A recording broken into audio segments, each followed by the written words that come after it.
Okay.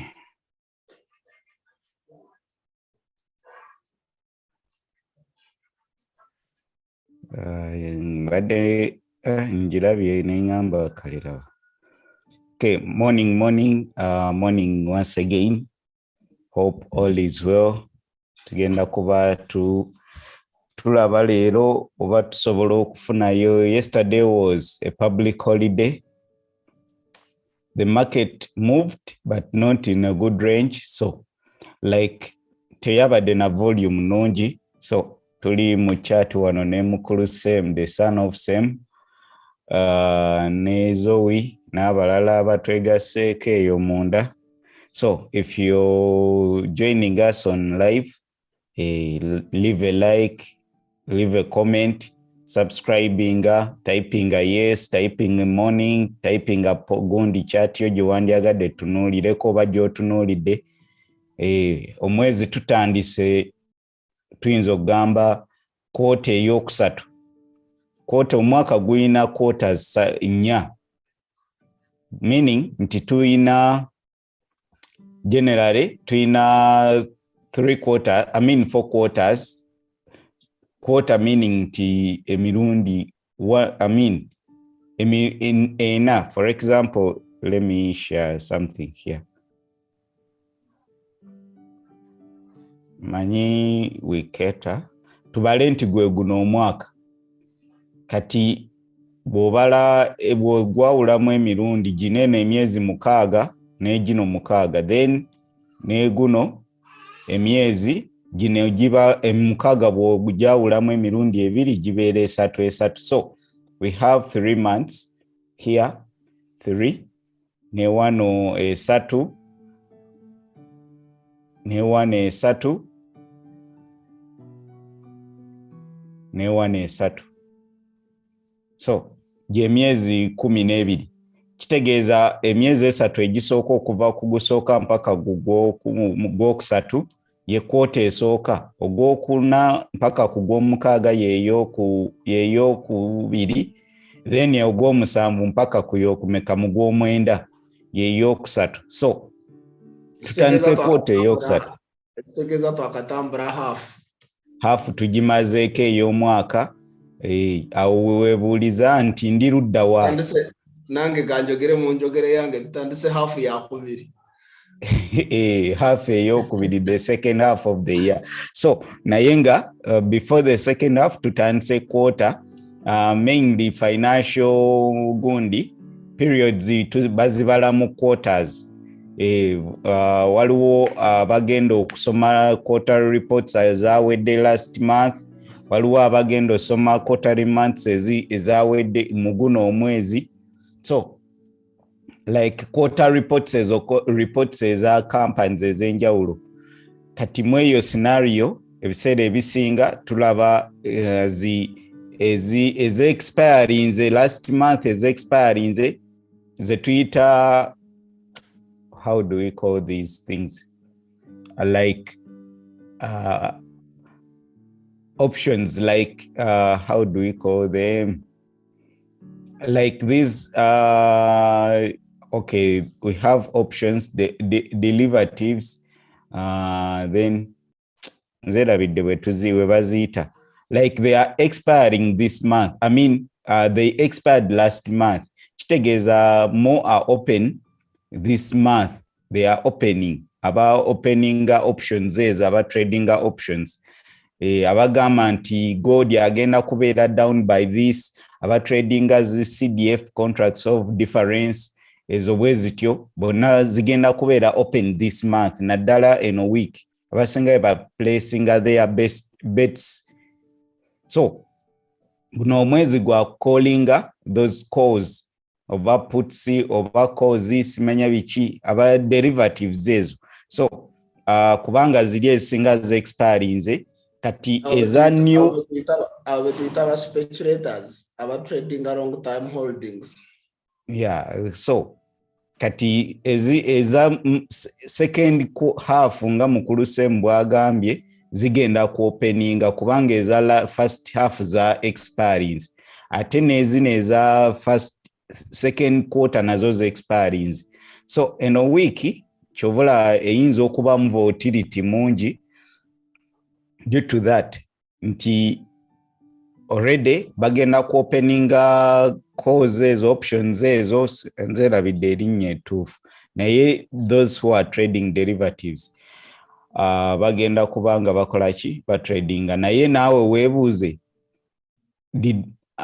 yo calls yo gundi ze expirinze wawo watuuse mu mwaka we gwali gutandika yo tubeera ne new year resolutions kiri waggwe kyoyinawoko like kyowakoze gwe kyolaba n'ogamba nti omwaka nagusuubira bwe nti ntuusiza waneeno kyebuuze ekyo kiri gy'oli. Hope all is well guys. Let us try to see if we can get a trade today. Bw'oba tewabaddeko yesterday twagezezaako okukola conclusive gundi mweno week kye tusuubira ne muguno omwezi osobola olaba video eyo. It was so informative. Ejja kuyambako okugatta bye tunaaba tugira leero tuyinza obutatunuulira byonna byonna nga bwe twabitunuulidde eggulo. So gezaako okulaba those reports. I mean that video eyinza okuyamba. Let me go to the charts katono nnyo before we continue. Tulabe abatwegaseeko.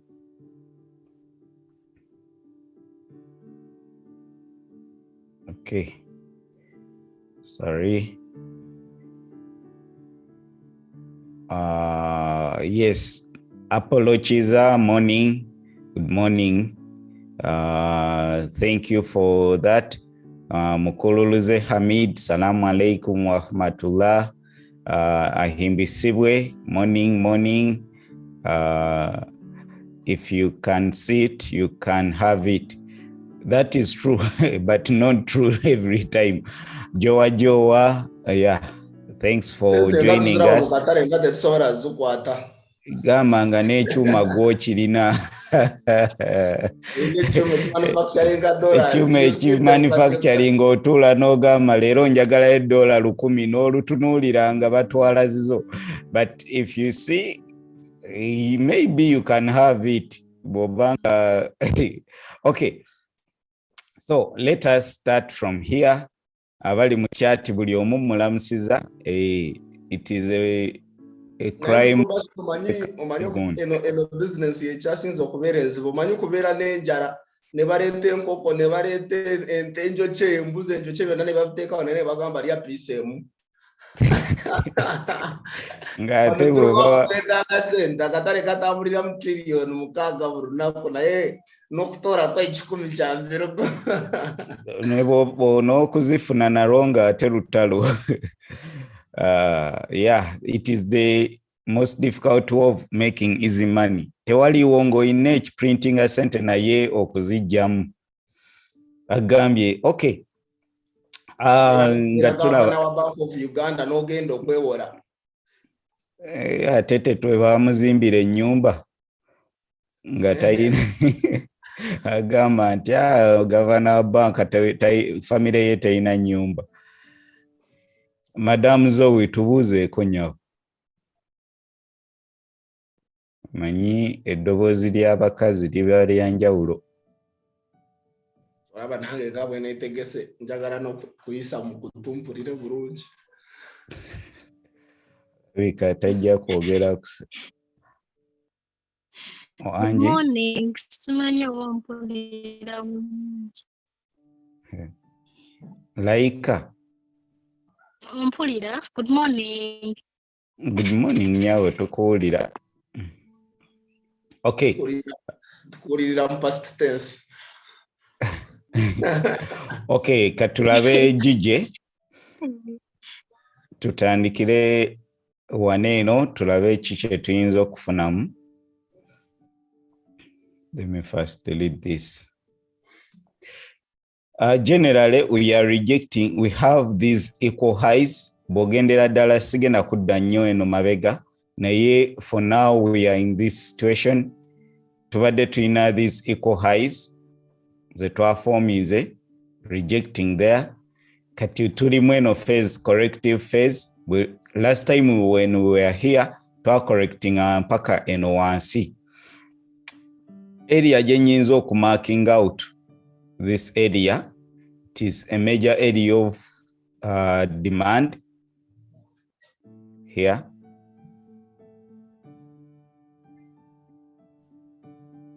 Rachi, and it acted as support. We were accumulating here. Netujja netukomawo buli wetugezaako maybe we faked out below. Then netudda nekolanga support again. They bought it back. Kati tukyali mweno corrective area esawa zineno. So we hope nti if we get this, we are trying to make a higher high. The last time a higher low, we did that. Netandiko kola higher low. We retested here. Bwe twali waneno ogwasooka, bwe twakola the second leg drive yasooka, netuddamu netukola low, then we made a high, netuddamu kola low, we didn't make a lower low, then netandika okwambuka chengezaako gamba. So we have made the same drive, netukola leg esooka waggulu, a retrace, then netukomawo, then tulinga abaagala okubreakinga this to retest here at least. So katulabe eno area eri very very key, naye we can refine it to at least to accommodate the area we are on. So just njagadde kumarking anti for more sales, if you may be a swing trader or nonya pips nyingi, at least oyina okubeera very careful when we are here, because this is a major support level, it is a demand level. We can come back nga bwe twagamba nela last time nti we could come here, ndozolaba this was resistance, we broke out, we had support, we continued up. If you can see this mbutufu chineno, everyone can see this. Before you go into details, before you go to 1 minute to 5 minutes, so kola structure chiche gamba and mark out the structure. We had a fake out here, then netukomao wagulu netandiko kola break of structure, making higher highs and higher lows. So kati waneno wetuvudde netubreaking back to this area again. Then last week we rejected kati tuli mweno zone. So je twagala concentrating ako nainga our major levels, this one. So it means bwemba nfunye sell order as we are making lower lows kujije, as we are making lower, a down trend structure, lower lows and lower highs nga bwe tukyalaba waneno kweno corrective move je tulimu. We are making lower highs. I expect a lower high. Then if we are to go, we could make a lower leg down to this. Na yengenda kuba ndi careful when we reach here kuba tusobola okukola another double over triple top, triple bottom, something like this. Netuddamu net rejecting. So naye tusobola okukola lower low to retest these liquidity levels. If we reject, nayenga my focus ejja kubeera kweno zone jenkozechi jenkubyeno wansi, then nene ya wagulu. So tuli mweno range, you can trade this range. Gomanyi we can come netwambuka wano netuddamu oba netu breaking out, oba waneno netukomawo wansi netwambuka oba netu breaking down. Like that is what I'm seeing. We can come back here, either netu breaking up to continue up, oba netu reverse netu rejecting okulabanga tukira, like we did here. Tuambuse netukola pull back and we failed to make a higher high, then we broke down to continue lower. Nera bwe twakomawo mweno area, lwaki eno area we rejected, manyi ebiseera ebisinga bagamba things ebisinga like things obangambe tuyinza chitati like things repeat themselves, they continue to repeat olaba the same thing. We had this law. When I draw something like this, nti njagala nnyo tukome waneno to rejecting, we retest and fail to continue down. This is what I'm meaning. Tutuse mweno area, we rejected, then no kubera valid to make a new high yebera possible way. But if we fail, to breaking this last point, last point of return, like if we come here, LP OR, like last point of return, like waneno we tukola low, like this low, ye point je tuina okukomako okweyongera waggulu tetuina breaking. So if we break this point, kitegeeza nti we are changing, we are breaking market structure, and we have, if we don't make a high, but tutakola high impya, kitegeeza we are having a change in market structure. Change market structure. Bamu je bayita choke, change of character, change choke, something like that. So change in market structure kitegeeza we are starting to make tutandika lower highs and making lower low. This is not yet a lower high eno. Singa tuba tetuna breaking eno previous low. Naye ke tutandika breaking aneno, meaning ne tukola another leg, another drive, like this is the high, ne tukola low, ne tugezaako, ne tu driving down. If we try to come back here, then ne tweyongera wansi, then eno area ejja kubeera nkulu kubanga ye yavaako okubanga in any bwe tunaaba tukomawo eno area ejja kubeera nkulu kuba ye yavaako ku breaking structure. So obo ebeera nnungi nnyo okutunuulira, neera bw'otunuulira eyo area, if you marked out that area, this area, when price came back yaddamu ne driving mpaka ku original where we came from. Mweno area yakola gundi yakola yavaako break of structure, lower high yasooka kyengezaako gamba.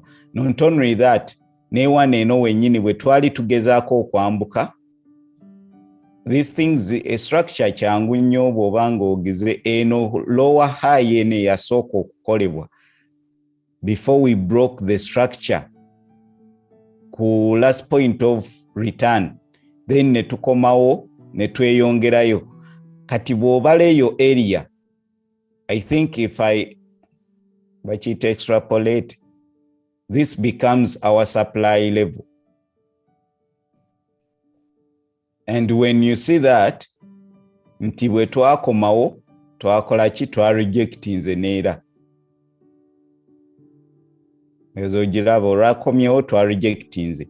So kyengezaako just kyembanjagala okulaba bwe tutuuka wano oba waneeno wansi. Kati waneeno mweyo perspective yemu nti twazze ne tukkirira wa ewavudde break of structure mweno area. This was our last low, which is our swing low, swing high, sorry. This is our swing low. Then to breaking, move in ya breaking ze waneno yavudde waneno. So ngenda kubeera, if I'm to consider a buy to back to these highs, like to these highs, ngenda kuba ntunuulidde nnyo eno gundi area wavuddeyo move.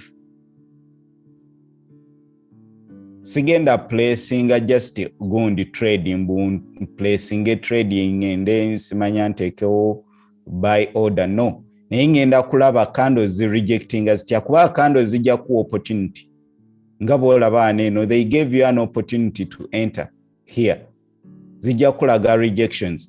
So I would love to see price coming back here, then we continue up to retest that. Twalabye nga yen eri week, we could have a correction in yen, just twetaaga strength of the dollar, the pound, to continue up. Mweno scenario, yesterday we didn't take out the Asian low, kandabe nelero to takings out Asian low. Then I believe ntimweyo session, if we are to continue up, Tinoxo can taking one of those lows. Let me look out where was yesterday's low. Yesterday's Asian low was around, I think this was Asian low. Yeah. And we have the Asian low yesterday. Kubanga, yeah. Bwe twatandise okubreakinga twayambuse bwambusi ne tubreakinga ne tweyongerayo waggulu. Essaawa zino eno tuli ku Friday's high. Eno yali Friday's high. Waneno twabadde ggulo twamakinzeho like this. Kubanga this was the supply, the demand zone. Now egenda kubeera our supply. Yabadde demand zone. Oba joyinzo yita support level. So now eringa support flipped into resistance. Now where is today's Asian low? 81.01. 81. So two Asian lows tetunaba kuzitaking out. Oba tuzitaking out. This is the Asian low. We just moved. Ebiseera ebisinga akatale kakomawoko ne kapikinga Asian lows okukola ki okweyongerayo oba okukirira ddala. Kubanga now we have made a high. We have not yet opened in the London session.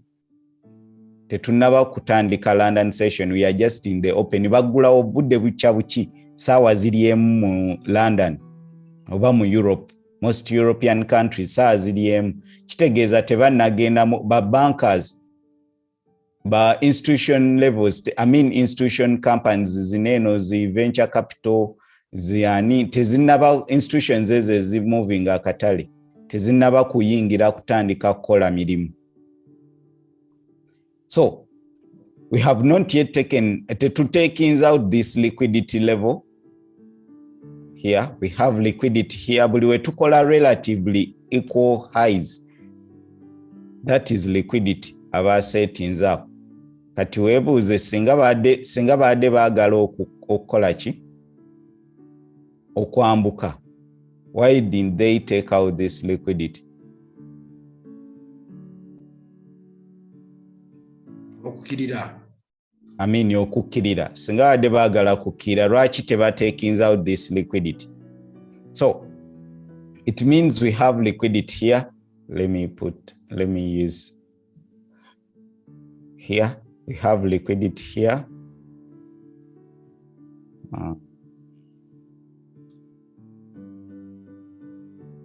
Buyer side.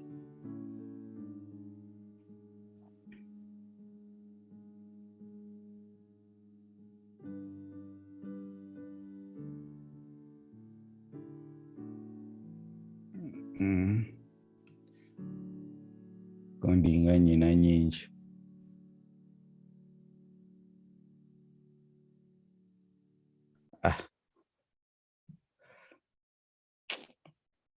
So we have this is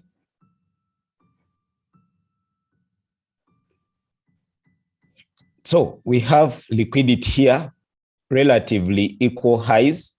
Kati chineno chiba chikuwa gundi tuina another liquidity here eno low So kiki kyensuubira, if we don't take out emu ku zino waliwo erina okusooka otakingibwa, if we are going down kyandibadde kikola amakulu okusooka okujja ne taking out this liquidity, and it corresponds with Friday's high.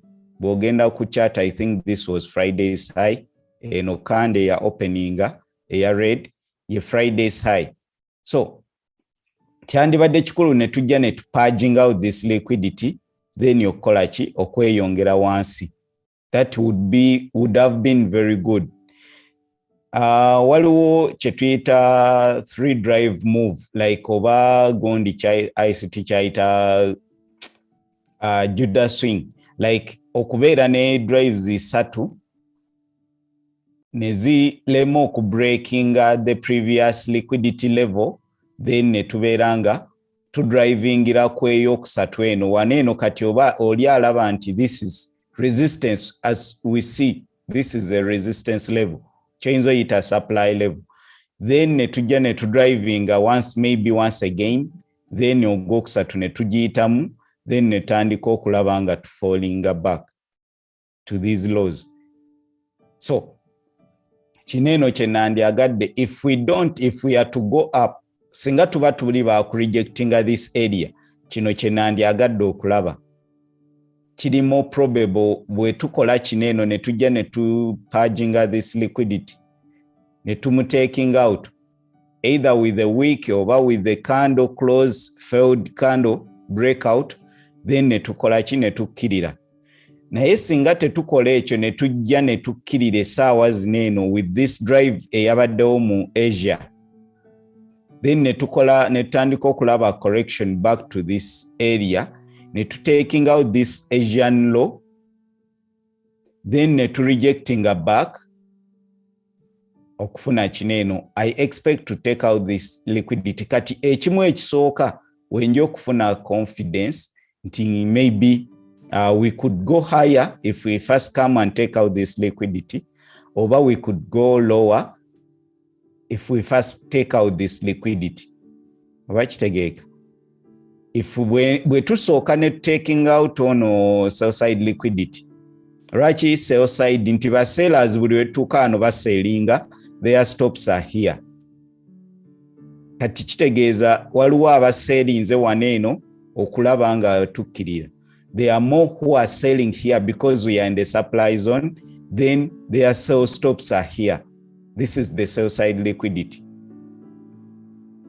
Kati mwekyo njagala tupajinge, tukomewo tulabe nga tukola eno high, elemo kukola higher high, then tutandike breaking a lower.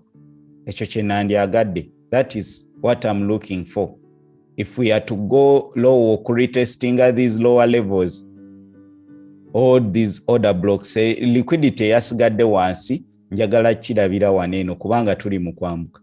However, if we don't do that, ne tugezaako komawo wansi, ne taking out this Asian low, twins obuta taking for yesterday, then ne tutandika komawo ku breaking back into this area. And we start to see a change in market structure, something like this. Then I'll be looking for a buyback. Kitegeeza we've taken out this liquidity, then we could continue up. Naye kisobo ekyo kiyinza okugaana ne tu rejectingira aneeno, naye nga this is the most probable thing. Ekyandibadde better nze ye strategy gye nandyagadde okulinda. If we take out either the Asian low or this sell side liquidity, ekyo kye nandyagadde okulaba. Yeah, but eno gye nandyagadde osinga olaba lwakuba tuli farther away from it than here. Tuli walako ne Asian low than this liquidity. Kati kiriwo ekiyinza okubeera ekyangu okukola. Tulinde katale kabeewo. So, bw'oba ogenda ne support and resistance, we had support here. Nze n'engombo yange egamba candles tezirimba oba wicks don't lie. omusajja yali akolesa akantu nga kanyumira burora beche ekintu burora ba rejection zo zijja kugamba sawa zino liquidity tumpikinze katukirira oba biganye twambuka. True. Lwakuba by the one of predicting akatare it is a trading error toina nakumanya akatare je karaga okujjako ino okulinda byewetaaga okulaba.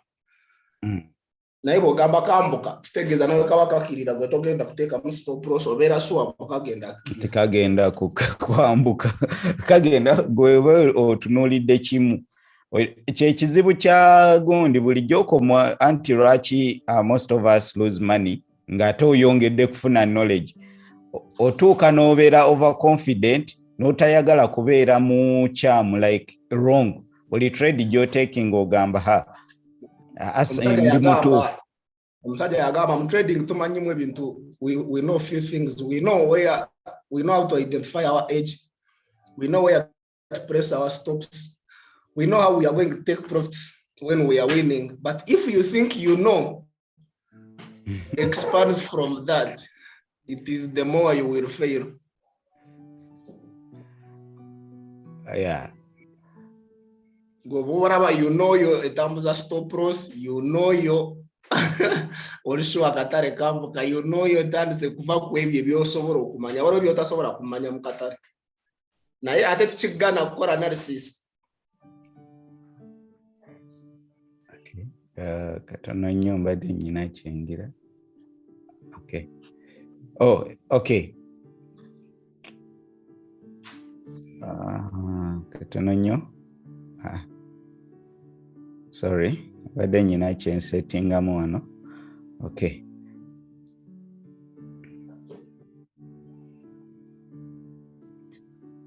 Okay, so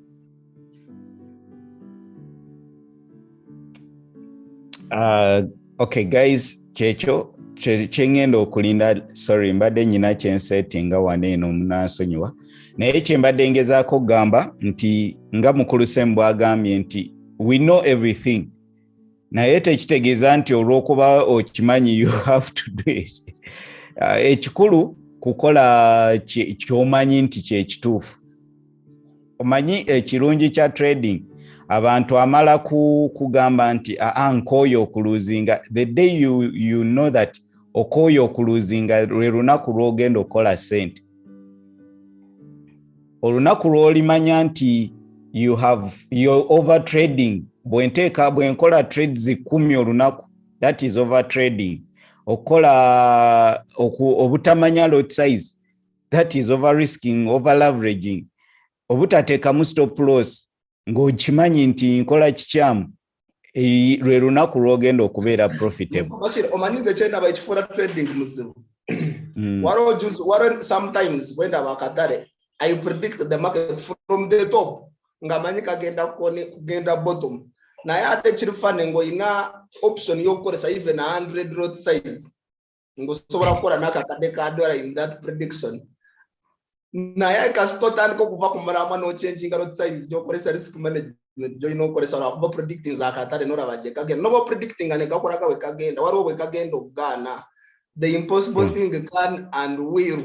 If it is not today, it will be tomorrow or next week.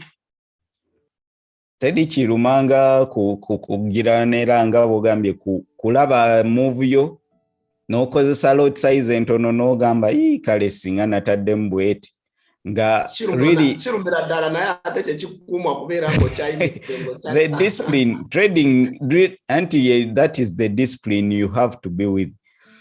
Nga naye olaba n'oga kale waneno nandibadde nkozeeyo 1000 nandibadde nkozeeyo 2 naye ng'okozeeyo 2 oba 3 nga lwakuba obadde ku discipline yo. Okay, katunuulire US30. US30 we are making lower lows and lower highs. Let me use the 4H. Tubadde mu downtrend as we talked yesterday. Nti tuyinza okufuna these dead cat bouncing scenarios nga tulaba at least corrections eneneko mu katale. These corrections either small or big, naye tuyinza okulaba this something like this corrections weziti essaawa zineno ziba big people try to liquidate, they get premier levels like bajja never moving akatale so that they can drive the prices lower.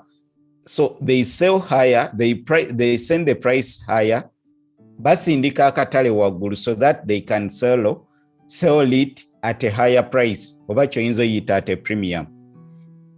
So mwezo levels ojalaba nga tufuna those dead cat bouncing bwe tuba nga tuli mu bear market. Like tuli mu bear market, buli omu akimanye essaawa zineeno tuli mu bear market, we are in recession, biki waliwo ogundi nyingi eziri mu kutambula.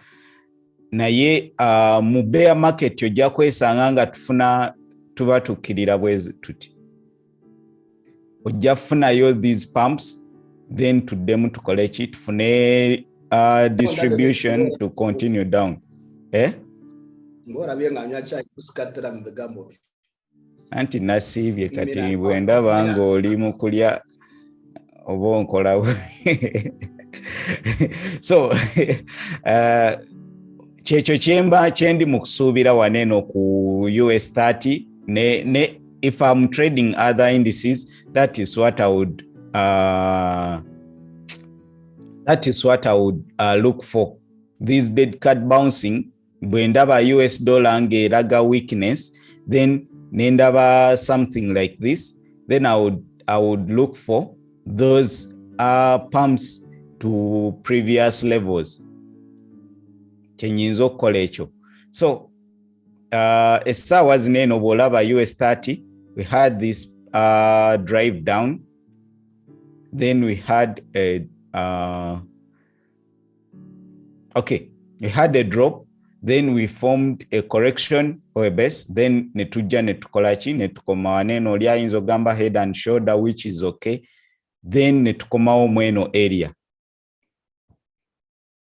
this previous low level. Eno lower level eno gye twavaako kola this high. So ebeera important when we come back, if we don't hold as support, eyinza okukola nga resistance, something like this nga bw'olaba bwekoze, then netukomawo. Essaawa zino lwaki tugitunuulira ng'ate tugiyiseeko wano ne wano kubanga we are rejecting it. We tuli mu kugrazinga, we tuli mu kutambulira essaawa zineeno. So bw'otunula emabega lwaki tugizaawo, osanga ye ensonga y'emu ku lwaki tuli awo. So mweyo scenario US30 oba nyinza ogamba US30 generally ne other indices, I'm a bit in a corrective move, ndi bullish essaawa zineeno eno week nja tunuulira, nyinza okuba nga ntunuulira buys if I'm to trade the US30. Tugambye ogezaako nnyo okutunuulira the last point eyaleetedde breaking a structure eyo, the higher low eyaleetedde okukola that structure etera okubeera very important. Neera bwe twakomyewo mu eyo yennyini area mwabaddemu order block, then neturejectinga. Without going into details ezaki ekyo kyendaba. So essaawa zino nsuubira okuretestinga this high, maybe to break higher to these supply zones, something like that, either tulyoke tukomewo. Kineeno kyensuubira. So bwe tugenda ku smaller time frame, bwe mba noonya entry ku US30 nambye nja kuba noonya buys. If I'm trading US30, I'll be looking for buys. So any corrective move mba njitwalanga pullback to give me an opportunity to buy more, sorry. So we had this head and shoulder pattern breaking out to this level. So you could expect a comeback to a retest of the order, of the neckline, then to eyongereyo maybe to this level. Previous support level, which is now a demand zone, ejja kubeera nga either ekolanga resistance to continue down. Waneno waliwo imbalance and we have an order block kweno area eno kande eno ye yatupushinga lower to kweno level je tuli mu kutunula. Waliwo imbalance mweno yonna before we after here tuinawo imbalance mweno gundi structure here we have an imbalance here eyinza okuba catalyst okujja mu gundi, then we have another imbalance next to the last up closing candle which pushed us to the lower levels zetubaddeko. So nsuubira eno imbalance eyinza obutakola n'eno support level previous support eyinza obutakola until we reach this area kubanga interest enene eri wano we wavudde break of this structure nga bw'ogamba nti we had a drive up, a pullback, and push up, ne tufuna double bottom, then ne twambuka ne tukola higher high, taking out these highs, then ate ne tumala ne tu breaking a lower. Move yava kweno up closing. This is the last up closing candle eno. That is the last bullish candle je twavaako ku breaking at this structure level. Tetubadde tetunagi retestinga ekirala mulimu imbalance. There is an imbalance here. There is an imbalance here. Then tuina major imbalance mu structure. Let me take this. Structure no yona tuina imbalance wanene. So okufilinga this imbalance tuina kujja ne tappinga ku top of this structure, which is nti tuina okujja kweno kando mweno structure tunulidde kando week to week. No, ntunulidde structure. If you look at this, the last green ne last green here waliwo imbalance yenyinza okutekinga ne ngamba maybe let me look at this. Last bullish candle ng'ovuddeko kubanga these are not the last bullish candle mweno mu structure. No, togamba waneno nti eno ye last bullish candle. Eno just area of concern, but our last bullish candle yebadde eno here. Our last bullish candle ekoze high which has the higher high eri waneno kubanga yabadde eno wano ne tu breakinga kati eri waneno. Mweyo scenario ngenda kuba ntunuulira nti eno kati eno yebeera imbalance mu structure yange. I believe we could come ne tu tappinga mweno imbalance at least up to this candle. Nera ebeeraga this is the order block je tuba tappinzemu. So I expect price okujja mweno order block, then maybe ne tulyoka tukola kitu. So sisuubira nti tuyinzo kale tusobola, but I don't think we can just come here ne tu rejecting irano ne tukola continuation. If we do that, kitegeeza tuba tusigadde tulese imbalance mu structure. We can do this ne tumanya sinti ejja kubeera failed instantly. Naye tusobola okujja ne tukola bwetti, naye kiri probable if we continue up bajja oli yebuuza lwaki sitekingira oba lwaki tebatekingira ddala out this liquidity. Waneno waliwo this gap.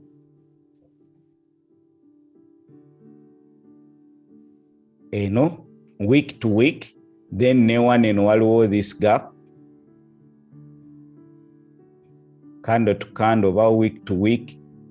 So ezo ze imbalances eziri mweno chart, which I think is the intent why this price should continue up, at least you're retesting this order block. So kati nebwemba sigize I believe titusobola okujja mwezo area at least to the low of this candle okutapingamu. Kati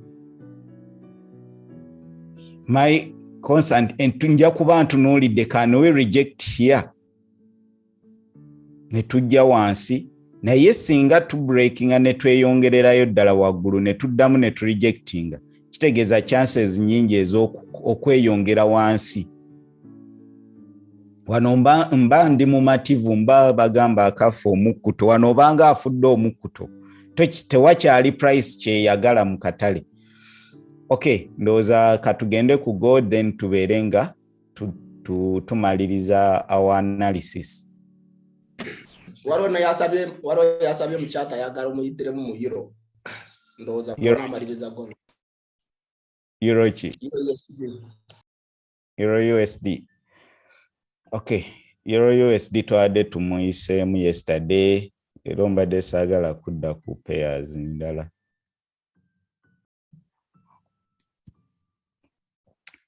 Euro USD twagambye US dollar. We were expecting a correction in the US dollar yesterday. Like, let me first go to the DXY.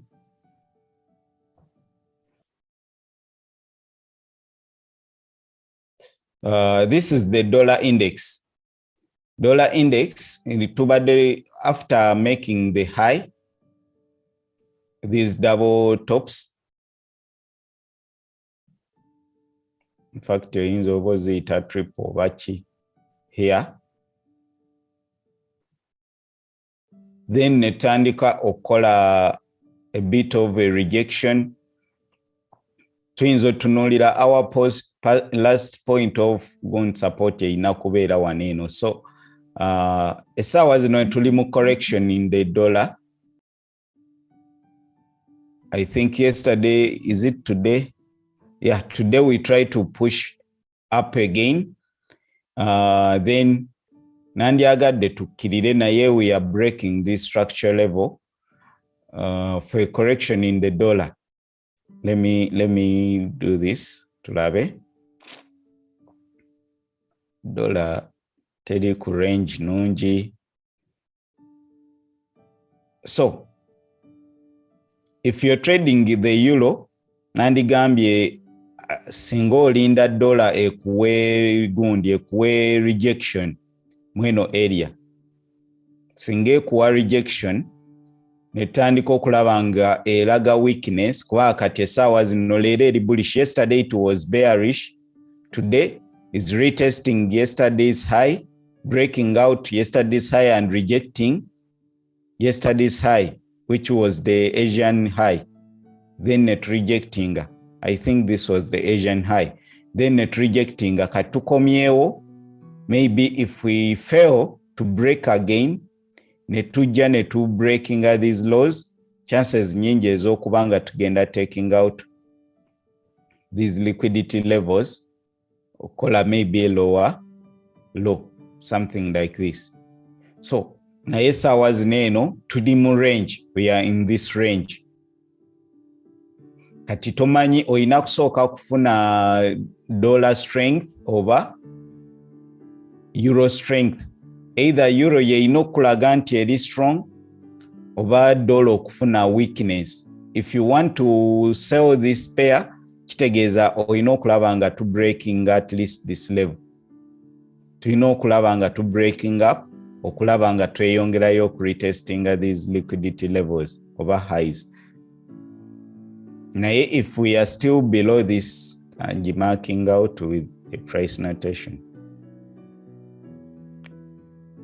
Bwe tuba tukyali wansi wa maybe this 104 9 oyinza ogamba 105. Let me look. Ebeera ekyali wala nnyo 105.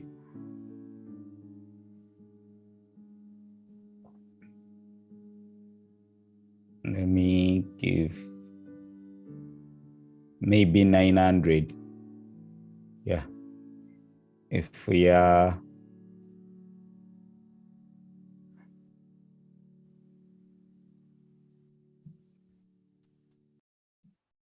still below 104,900, I think gezaako okubeera nga okyalinze dollar okukola ki. I think we should break above here. Kwa ne bwe tu breaking atwina order blocks ezenjawulo ze tusobola nsuubira dollar generally egenda kubanga eri gundi fundamentally nga bwe twayogedde na biki bye twayogeddeko. I think the dollar egenda kubeera mu corrective move guno eno week kyensuubira nze kyenandyagadde okulaba more corrective moves. waliwo akatale bwe kabeera katambula bulungi. Sometimes waliwo otuuka mu katale nga pay trading. The truth is that nga togitegeera naye ate kibisi musango. Olina okulinda akatale ng'olaba mu butuufu kakorespondinga buli kimu, ng'olaba buli kimu fundamentals technically bwe kabeera bwe katyo ebiseera ebisinga bwe tusingira okukolera ddala ssente. Ne wano ndaba euro gundi teraga bulungi. Waliwo akatale bw'olaba nga kali disorganized, just leave it. No wato trading ze kumala ennaku 3 n'okalinda entry ennungi ejja kujja ate ng'omaze kwonoona ssente otandika okukola trading okavaringa losses. The more you wait, we play the wrong game. Omusajja yagamba omu trading is like a device. Oba katale tukayitanga advice which transfers money from impatient traders to patient ones. Yeah. So Warren Buffett. A story inda n'ogumikiriza. Kati nze kyakimbeera nali taking of trade weights kanteke mu carrot size akatono. Kanteke mu broad size nga buno omanya 0.1 kayinza okukola kitegeeza yo trade yo tasobola kuyimirira n'oteekako road size yentuufu kitegeeza it is not the right trade. Ate kasita taking a trade is that right of okendeza emikisa gy'okuwangula. Akatale bw'oba tokategeera stay away from the market, the good trade will come. Ojja kuwangula ate obeere happy ngo increasing your portfolio. So dollar nga gundi bwagamba same. Dollar essaawa zinene eri mu this big range. Tuli ku top of the range. We expect a rejection kweno range. Then tukirire. Kati nandigambye funa laba kubanga we came back and retested this range, taking out these highs. So generally dollar elaga nga teri clear bulungi naye nga bw'olaba nga tulaga weakness, which I expect more weakness on the dollar to this low. Tuyinza okujjako mweno order block like that nga nsubira these are corrective moves to continue down. These are corrective moves to continue down. Chensubira. So we could continue lower unless ndozanga to break in this high. That is when the dollar should get its strength back. Singa to breaking eno level. Those are tuyinza okugamba dollar anti eri more strong. Ate ekyo tuyinza okiraba towards jukira tuli mu NFP. Ojja kulaba those manipulation abamu we bagira dollar egenda kubeera mu eyo range until we get to CP, twinayo ADP ne NFP. So euro dollar gezaako okulaba nga you get proper euro dollar ngo omala kufuna proper entries. Those olaba tuli mu this range mu gundi situation here. Tetambula bulungi. So nandi encouraging if you're taking when you want you want to scalp ofuna yo bu 10 pips naye ekizibu olio bwagamba mu scalping ate ayagala afune pips 10 bw'ogamba nti noonyayo 20 pips aba alaba gwe byogera tobimanyi. And gambye if you want to sell trading erimu ebintu bisatu: fear, greed and even nga toyagala kulozinga sente zo zoyina byebyo ebintu bisatu ebisinga okukyankalanya mu trading. Bw'obeera mu trade neekuwayo pips 10 ate ogambe yinza okumpa 2 ogw'omululu sizizo akatale tosobola kalya n'okamalako lyeza okumize wa planning ogende. Yeah, just kyenyinza ogamba planning abolaba nga move si nungi, just kolaki funa scalping kubanga neno this is a rejection area which is a support generally. Kati tuyinza wandibadde otaking a trade eno at least okufuna confirmation enungi from this bottom okulaba nga tukolaki nga tukkirira.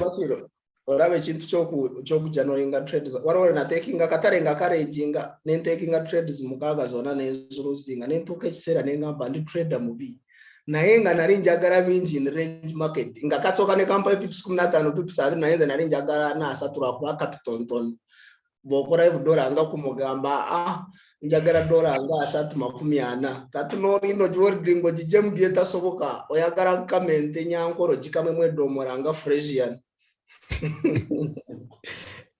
Yeah, nze chenyenza for me trade singa mbadde trading a euro nandirinze to come back here then tukomewo waggulu wanene at least taking out these highs ekyo kyenandyagadde wano waliwo liquidity which I think we are going to take out but I would love to see it come back here over mweno area then to continue up. So I'll be looking for generally tulimu gondi tulimu downtrend on euro but the dollar esawas neno tenabakati taking a sales nandibadde if I'm to take sales on euro USD aliwo agamba nayo already eri mu kukkirira kisinziira gwe kyolaba of course tuli mu kukkirira naye that's all. Maybe if you had entered here ye yabadde entry ate no yabadde ndowooza yesterday so nandyagadde tukomewo if I'm to sell here nandyagadde to breaking below here if not so tukomewo at least mweno range here eyo kyenandyagadde to sell euro USD like we come back here mweno supply zone if not so to breaking waneno so ekintu kyonna in between either we break here oba we reject tujje tukomewo waneno waggulu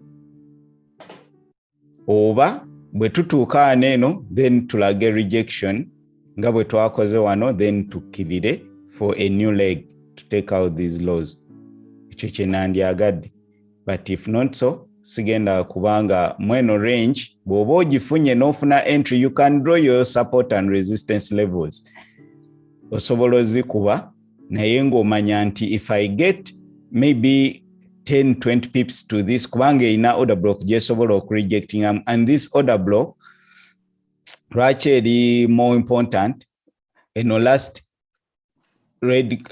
down closing candle eno tulinawo imbalance waneno we created an imbalance so chances nyingi ez'okujjamu eno order block then net rejectinga waliwo chances eziri okujjamu eno order block net rejectinga so abantu abalala bagamba ezo pair zero zezoyina okutradinga euro dollar naye ate ezo pair zirimu abagezi bangi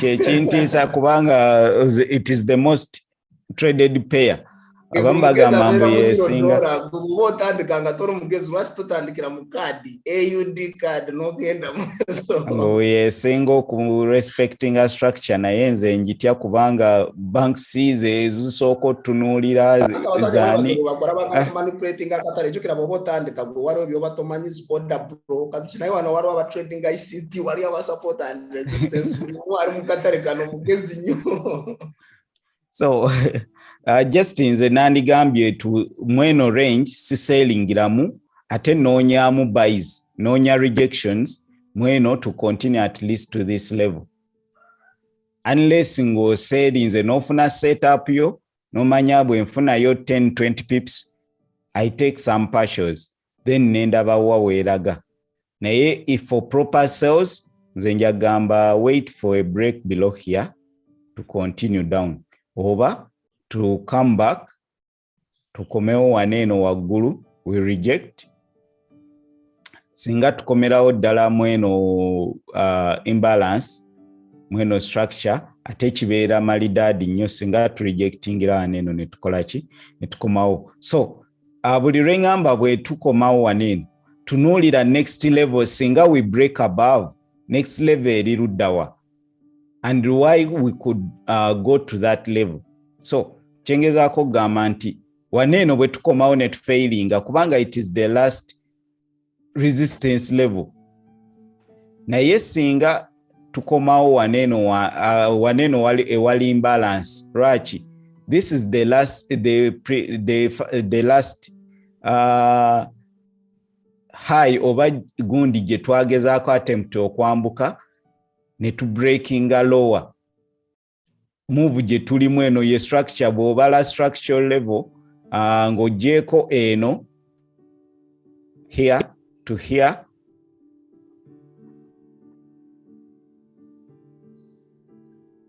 to this low, then kati eriwo a high endala eri waneno and we have some liquidity there.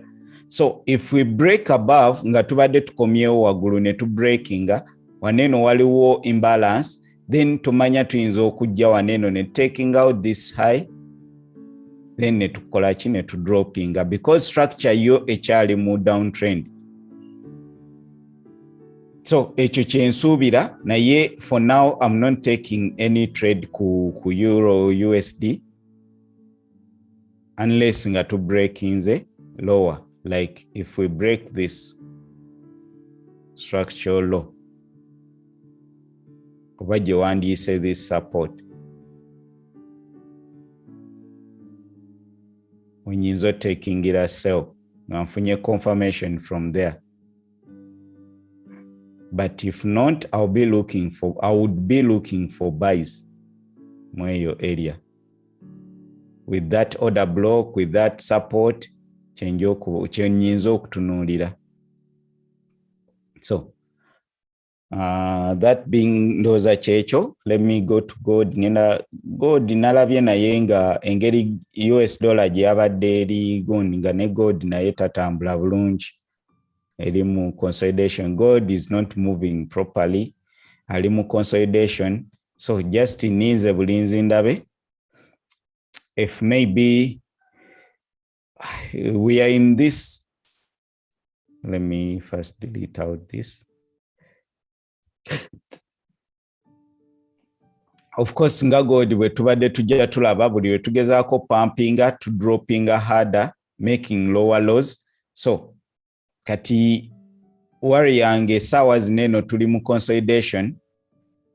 So nandyagadde tulabe engeri ki gye tugenda oku breaking out this consolidation.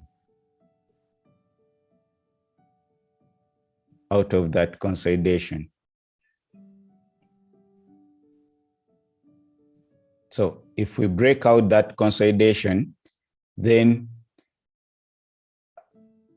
I believe tuyinza okujja taking out this high singa dollar eyongera okukola ki okulaga weakness, naye saawa zineno dollar teraga weakness eri ku mugundi nayo mu consolidation ate pulling up like egezaako kola gundi a retrace up oba eri mugezaako kwambuka nga it is doing this eri mu corrective move naye mbi.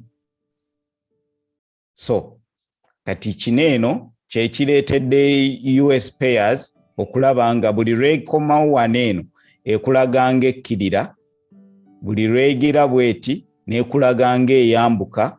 So kati kyekineki ekyojja okulaba ku other pairs eza US dollar. So for gold I believe nti bwe tunaava eno consolidation tugenda kufuna move ennene. And I'm waiting for gold move kubanga gije yandese ku Asia nadde njagala gigumba ku Asia. Whenever we have a consolidation in the Asia session, previous day, maybe like yesterday, ebiseera ebisinga Asia ebeera mu move ennene naye nagambye ekyekinsuza nga ntunula. So gold ekyali mu consolidation, just kugirinda. I'll be looking at gije tulabe ekiki kyeyinza otuwa bweba ya droppings. Okay, yeah, gije droppings.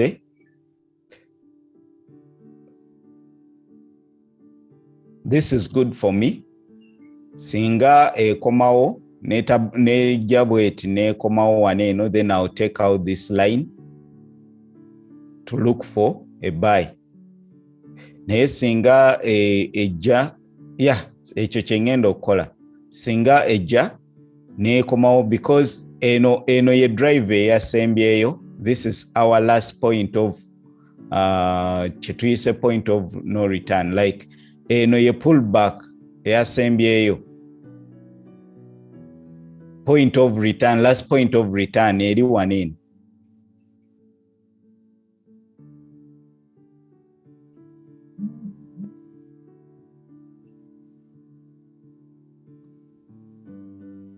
So this is my last point of return. Njagala tukomewo waneno. We take out this liquidity Asian low, then tulage rejection. I'll be taking out, I'll be looking for a buy to continue, something like this. Singa a rejectinga, then I'll be looking for a confirmation to continue to take out this liquidity. Change okukola ki okulinda ndabe. Singa ekikola within at least this gondi ne rejectinga kati. Ebiseera ebisinga New York session ekola vice versa of the London session. Ebiseera ebisinga. So kati singa kino ekikola at least mpaka saawa nga 6-7 ezaawana eze Uganda, then ku saawa 8 netandika okulaba rejections, nja kuba noonya buys. However, if we start breaking below netukola bwetti, I'll be looking for a retest to kuzino levels eneba gap C simanya bichi order block to continue down to make a new leg. Singa a breaking anekomawo nerema okulaga neraga strength mu, if we break this structure with more strength neta rejecting, then I'll be looking for a sell down. So ngenda kuba nize ekyo. Abasobodde ofuna eno trade, congratulations. Abasobodde kyemanyi lukundo oluggyeko kamera abadde agiyingira. Si kyekyo. Oba olya toyagala kwogera. Okay, Euro USD ndowooza njogeddeko. Okay, katulabe. SMS, simanyi mukulu male kyagamba SMS. I salute you all. I salute you, Mr. Mama Francis, morning. 18 watching. Guys, like the stream. Like the stream, guys. Vanaye. Mwana chewunyisa. Okay. Yesterday's volatility in US was too low. Tewabadde extreme mukululuze ndowooza twagambye yesterday wabaddeyo bank holiday, wabaddeyo US independence. So generally wabaddeyo tewasuubirwa volume. Twagambye indices US30 Nasdaq which zitambula ne stock market, and the stock market was closed. So kati tewabaddeyo volatility. How do you incorporate that analysis of knowing how to take Asian lows, picking buy side liquidity and probable market structure information on smaller time frame for buys on GJ? Okay. How can I get your WhatsApp number? Genda ku Telegram group yaffe. You can WhatsApp me. Gundi mweli link yao. Genda ku Telegram group. It is FX. Yabwerere temuli signal, just we try to gundi kozesere gundi eyo bobo in analysis oyina kyobuuza bangi abasobola okuyamba, bangi abasobola okuddamu. Twagamba tetugaba byennyanja. Tetugabana mugayita mutya? Tugaba ki? Amalobo. Asumarobo fe tugabira ddala butimba. So yeah, Amaro again, moja kutawanya mobera ne family ne amaro mogaja kutawanya kwatse kugaba butimba. Ngenda yeah, tubeerako bw'obeera ku group osobola okuweereza analysis yo, then bangi abaliyo abasobola okuyamba. Sitera nnyo kuba ku Telegram naye sometimes nzija n'embeera yokko, naye you find every contact here. You can contact me on Telegram, you can contact me on Instagram direct, Kem Bashir, temuli and those are 15. Sobola okuncontacting awo oba ku ya Blocfiafrica. Bashir temuli that is my Telegram gundi. Byonna osobola obisanga mu description yawo. So okay, mukulu gundi abadde abuuza small time frame, tugenda kwogera how you use that on a small time frame. Waliwo mukulu Semugga Ronald agamba GR30 is all sell according to the breaker blocker and break of structure on the 30 minutes time frame. Okay, GR30 is another index, the German 30, ngabolaba US30. So gold is also on the sell after passing the break of structure. Similarly, I agree with you. Ndabye erimu consolidation. So I could enter GJ because there wasn't any. I couldn't enter. Okay, it's okay. Amaze okukuta. Mukulu semo maze okukuta. Okay, messages ziriyo tugenda kuba kamalo genda ko smaller time frame. Guys, like the stream. Choyinzo tukolera bobanga woli wanene. Like the stream. Katandike na kanzireyo katono ku gold. Tugenda kukola German 30 kubanga CG trading anyo. Okay, this is the consolidation gentunulide gund. Botunulira, if you're looking at this, oyinzo gamanti, this could be your entry, could have been your entry here. Let me mbadde njiraba eno.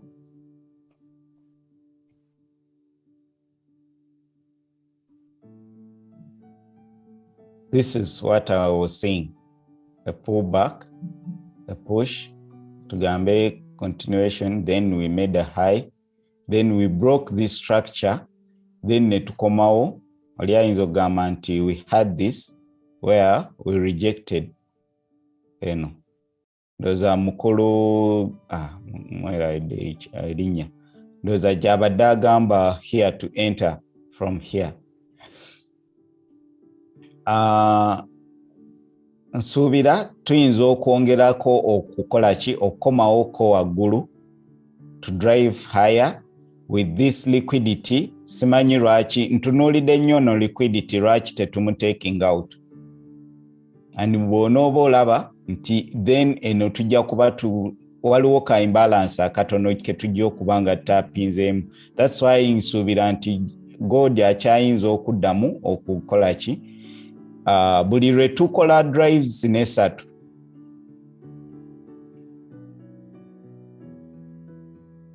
Like, let me just illustrate here. If we have this, simanyi oba lwaki ndiko nnyo kubanga sikyatya ku missinga trade.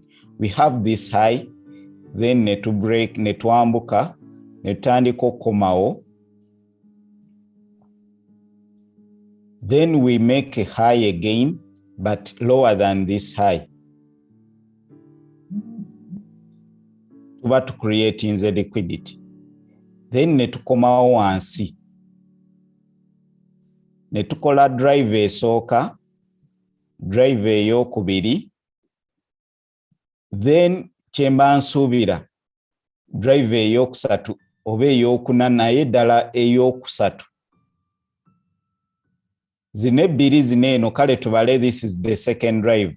Drive 1 here, eno 1, eno yakubiri, kweno area, eno liquidity area.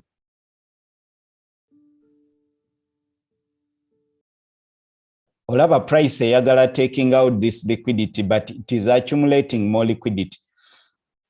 Then kyemba njagala drive eyokusatu eno taking out this liquidity, then tutandika breaking these minor structural levels that were creating to continue down. Kineno kyenjagala okulaba ku gold. So kati I'm taking this we tuli esaawa zineno tuli waneno we what as a consolidation kaneno ketulimu. So kyembadde njagala, so si panickinga ku taking alright nti we have liquidity here. This is just a pullback, pullback ku gold. Nze bwenjiraba. Then we have liquidity here. High eno didn't take out this liquidity. We have a week, but genze ndoza ku small time frame oba osobola okufunawo. Let me go to the smaller time frame. Let me use the 15.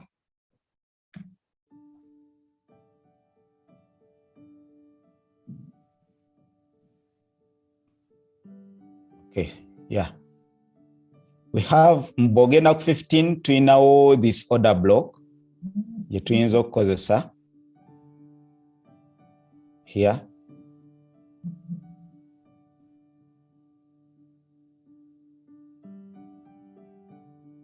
Tuinawo your order block. Let me use a permanent gond.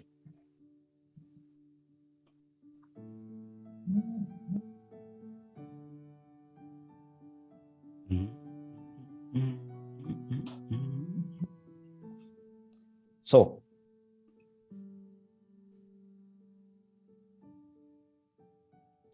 this is what I'm seeing. Nti eno high, this high eno ye high yatuviiriddeko kola eno low okubreaking a structural low eno. So wano wonna tuba tukyali mu correction move. Tucha eno ye last point of return. Akatale kakkirizibwa okutuuka kasita tuba nga tetubreakinze waneno. So nze ntunuulira nti if we have this order block and we have this liquidity level, this liquidity, this sell side liquidity here, relatively equal highs, then we are trying to push buli lwe tugezaako komawo waneno, we are just accumulating more oba kye bayita distribution. Yeah, to do what? To continue for sales. Kati nandyagadde tujje waneno, then to selling, to take out this low. Kati waneno wonna ogenda kubeera mu range, this range. Nga bwejja wegira bwejja bwebeera like ekulaga pushing, ekulaga egira bwe rejecting like that. So that's why I'm not looking at a sell on gold right now, unless ngoyagalayo a few pips ogirechi otambule nazo, it's okay. Naye nga that is what I'm seeing on gold. Bwebe kuwadde eno range nene, naye bwebe kuwadde a few pips gwezoyagala. For example, if you took this trade here and ibadde teziweranga 50. Yeah, about 50 to genda mu 60 pips. So to this low, kati oyinza trading at that range. However, if you can get this okuva neno mpaka eno wagulu, eno wansi, ate tumanya nebo ofuna 70, 80 zibeera siza kolachi, siza kurana nazo. So ekyo kyembadde ntunuulidde. Kati mukuwi babadde abuuza, how could you use the smaller time frame to take a trade, to take any trade?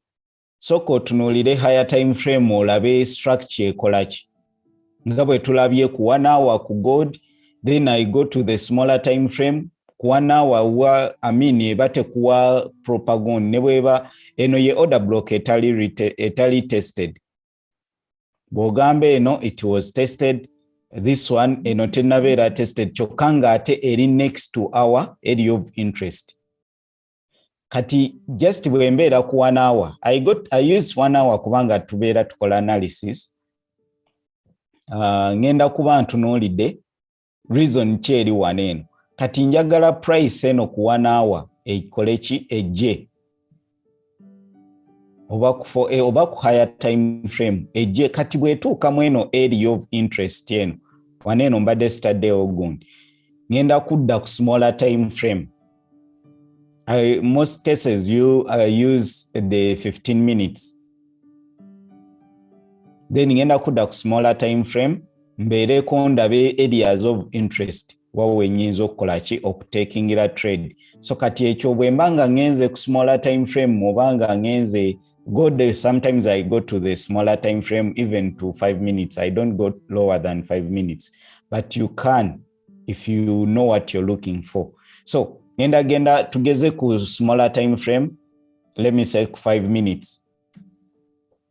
Wemba manyi waliyo gundi emala like volume emala ndi mu New York session nga wechize tugeze sawa zineno ne tujja ne twambuka mu New York session, New York open netandika okulaba nga twambuka anene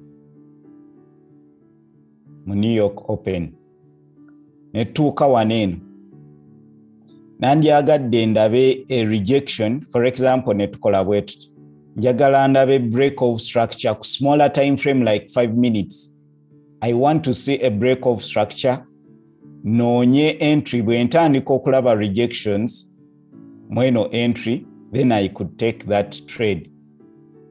Smaller time frame, this is the same thing. Linda break of structure on the smaller time frame, area of interest of the higher time frame. Don't look for smaller time frame ekizibwa abantu agenda ku 5 minutes nakolera ka analysis. Bwokolera ku 5 minute analysis kitegeeza ogenda kukozesa neera structure levels of 5 minutes so baza smaller time frame. If your target, if you look for the structure on the 5 minutes, kitegeeza look for swings on the 5 minutes. Nti bwetugira tugeze break of structure here, then netukomawo mweno supply zone. Your first target should be the previous low, these lows, then to this low. Ku 5 minutes. But if you want your structure ngoyagala kutargetinga higher time frame, kolela analysis yoku higher time frame, then you look for entries on the lower time frame. Just entries, nainga analysis for example, my level of liquidity eri waneno. Bwe manjagala kuyingirira ku 5 minutes, sigenda tunulira eno, ngenda tunulira this liquidity level here. Nambe nti singa tukomawo ne takinga this liquidity, ne tukomawo ne to breaking a structure as we are moving up. For example, tubadde twambuka something like this. Tuze tukola structure ne tujja ne twambuka, then ne to breaking this level. Ne tukomawo to make this, then why don't we do what? Why don't I sell my next target yejja kubeera first target yegenda kubeera waneno. Yes, your risk reward yegenda kubeera yemu. Oba like ogenda kuba riskinga, for example, even if you put your stops here up, zigenda kubeera about 30. You're targeting about 60. This is 1 to 2. When you target lower levels, or risk reward yebeera esigadde intact. So if you're trading smaller time frame, trade smaller time frame structures. Don't analyze smaller time frame targeting higher time frame structure levels. No, ogenda kubeera ngogira. Abamu agira analyzing a chart 5 minutes na agenda ku 4H anoonye targets. 5 minutes name what gundi moves ennungi ne reversing ne koma okuba higher time frame. For example, liquid eri wane, I mean liquidity eri waneno waggulu ya higher time frame. So that is what I'm looking for. Bwogenda ku 5 minutes, this is a supply. Nozogiraba. Then kati mba njagala tupaging this liquidity, then tuje mu supply zone to rejecting.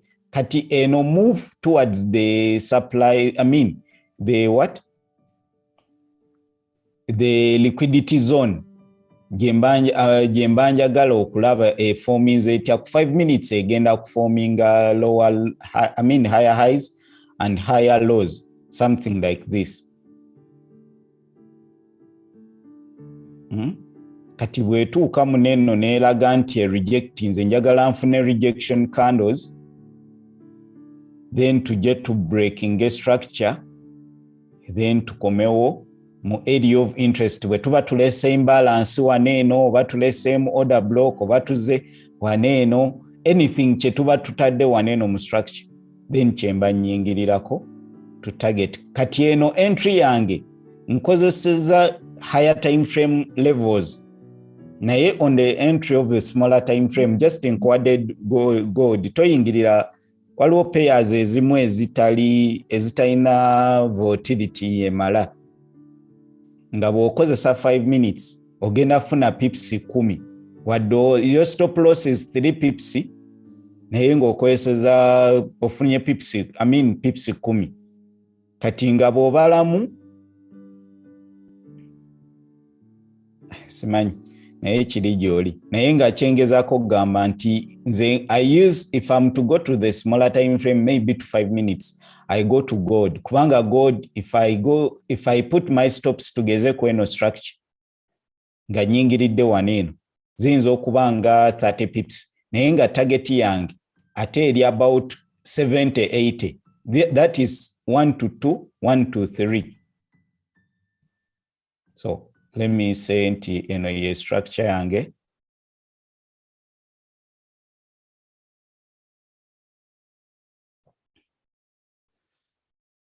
So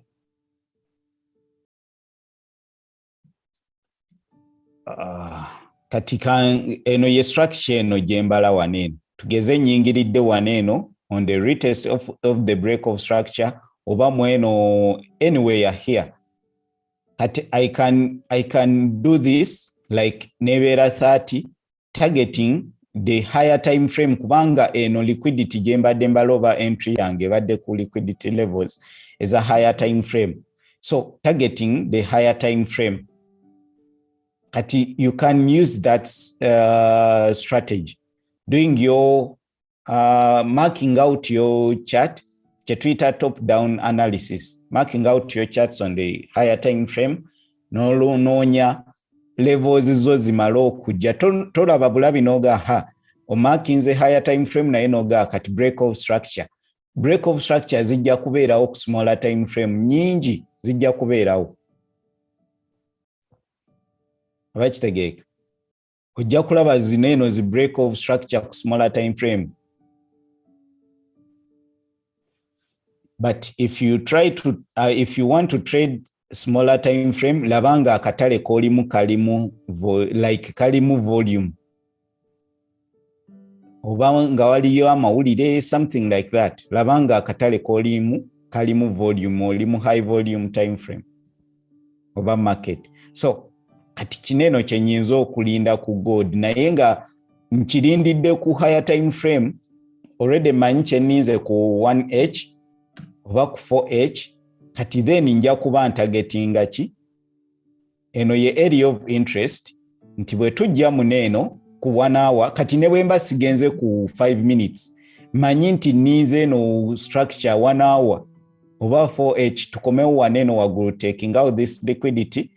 Kati oli bw'anaakulaba ng'ogamba nti ninze tukomewo waneeno lw'okuba togenze ku 1H nga kati oli agenda ne ku 1 minute, it's okay. Your next levels of liquidity ziri luddawo. Levels of liquidity zentunuulira zigenda kubeera waneeno wansi. ekintu kyensobola okugambako omuntu bw'oba wakayingira trading lwakuba ekyemanyi ffena wali bano ffena tukyali ba beginner twewale nnyo zero wa time frames zigaba signal nyingi ate nga zifeking out nnyo.